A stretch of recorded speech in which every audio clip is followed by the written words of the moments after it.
दोस्तों आज की इस वीडियो में मैं आपको भारत और नेपाल के बीच हुए सुस्ता विवाद के बारे में बताऊंगा। आपको याद होगा कि लास्ट वीडियो में मैंने आपको काला पानी विवाद के बारे में बताया था कि काला पानी के क्षेत्र में किस तरीके से जमीन को लेकर दोनों देशों में विवाद चल रहा है। वहीं एक सुस्ता नाम का गांव का क्षेत्र है, उसके ऊपर भी इन दोनों के बीच में विवाद चल रहा है। अब बड़ी मजे की बात यह है कि ये जो विवाद है किसी इंसान ने नहीं पैदा किया है, बल्कि प्रकृति ने पैदा किया। यानी इस डिस्प्यूट का मुख्य कारण है नेचर। अब कैसे है इसको समझने की कोशिश करते हैं। देखो, ये जो सुस्ता का क्षेत्र है ये बिहार और नेपाल की सीमा वाले इलाके में बसा हुआ है और ये गंडक नदी के बिल्कुल पास मौजूद है। समझ लो कि उसके किनारे पर बसा हुआ है। गंडक नदी, जिसको नेपाल में नारायणी नदी कहा जाता है, भारत के बिहार में एंटर होती है और गंगा नदी से जाके मिलती है। अब ये गंडक नदी एक चीज के लिए बड़ी फेमस है और वो है अपना रास्ता बदलने के लिए, क्योंकि ये नदी अपने साथ बहुत सारा गाद यानी मिट्टी बहा के लाती है और एक जगह पर जब बहुत सारी मिट्टी जमा हो जाती है तो ये अपना रास्ता बदल देती है, दूसरी जगह से बहने लगती है और इसके अपने रास्ता बदलने के कारण ही ये विवाद पैदा हुआ। असल में हुआ ये था कि 1814 और 16 के बीच में अंग्रेजों और नेपाली गोरखाओं के बीच में एक युद्ध हुआ था बहुत बड़ा, जिसको एंग्लो नेपाल वॉर कहा जाता है। उसके बाद 1816 में उन दोनों के बीच में एक संधि हुई थी, जिसको सुगौली की संधि कहा जाता है। ये जो संधि थी ये 4 मार्च 1816 को हुई थी ब्रिटिश इंडिया कंपनी और नेपाल के राजशाही प्रतिनिधियों के बीच में। उस संधि के हिसाब से नदियों को दोनों देशों के बीच का बॉर्डर माना गया था। आपको पता है कि पश्चिम में महाकाली नदी बहती है, उसको बॉर्डर बनाया गया, और पूर्व में बहती है मेची नदी, उसको भी बॉर्डर बनाया गया।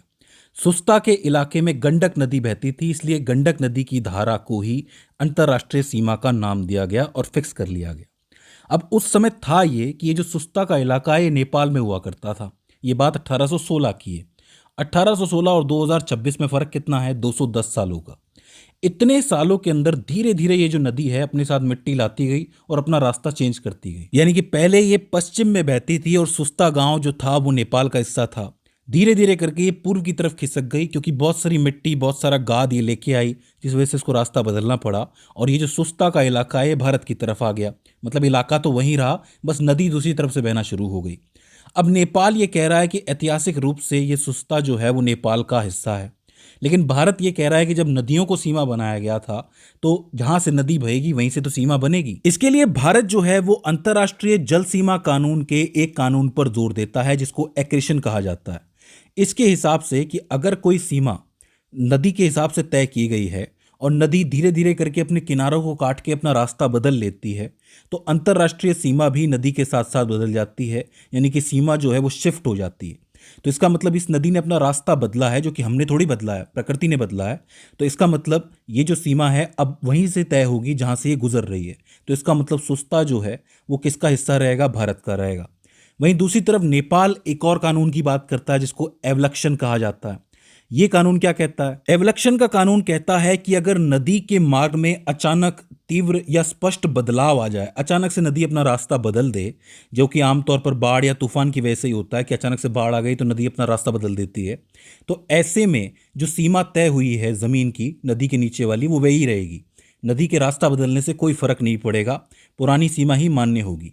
लेकिन भारत ये कहता है कि भाई ये अचानक से थोड़ी हुआ है, धीरे धीरे हुआ है, 200 साल हो गए हैं, धीरे धीरे नदी ने अपना रास्ता बदला है, जो कि हमने नहीं बदला है, प्रकृति ने बदला है। तो ऐसे में यहाँ पर एक्रेशन का ही कानून लगेगा, ना कि एवलक्षण का। तो अब आप समझ सकते हो कि भारत का पॉइंट कहीं ना कहीं यहाँ पर थोड़ा स्ट्रांग है, नेपाल का थोड़ा सा कमजोर है, लेकिन फिर भी ये विवाद है। हालांकि ये जो एरिया है ये भी उतना बड़ा नहीं है जितना बड़ा आप सोच रहे हैं, छोटा सा एरिया है, ज़्यादा बड़ा विवाद नहीं है।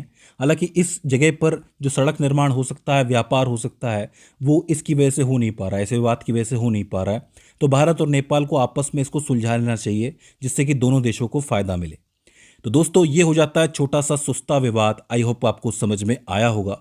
मैंने कोशिश की है कि मैं आपको पॉइंट टू पॉइंट और मेन बात बताऊं कि मेन विवाद क्या है। इसके अलावा भी इसके अंदर लेयर्स हैं, आप इसको ठीक तरीके से पढ़ सकते हो और इस पर अपनी नज़र बनाए रख सकते हो। तो दोस्तों मुझे उम्मीद है कि इस वीडियो से आपने कुछ ना कुछ नया ज़रूर सीखा होगा और ये वीडियो आपके लिए हेल्पफुल साबित रही होगी। आज की इस वीडियो के अंदर बस इतना ही। See you in the next one.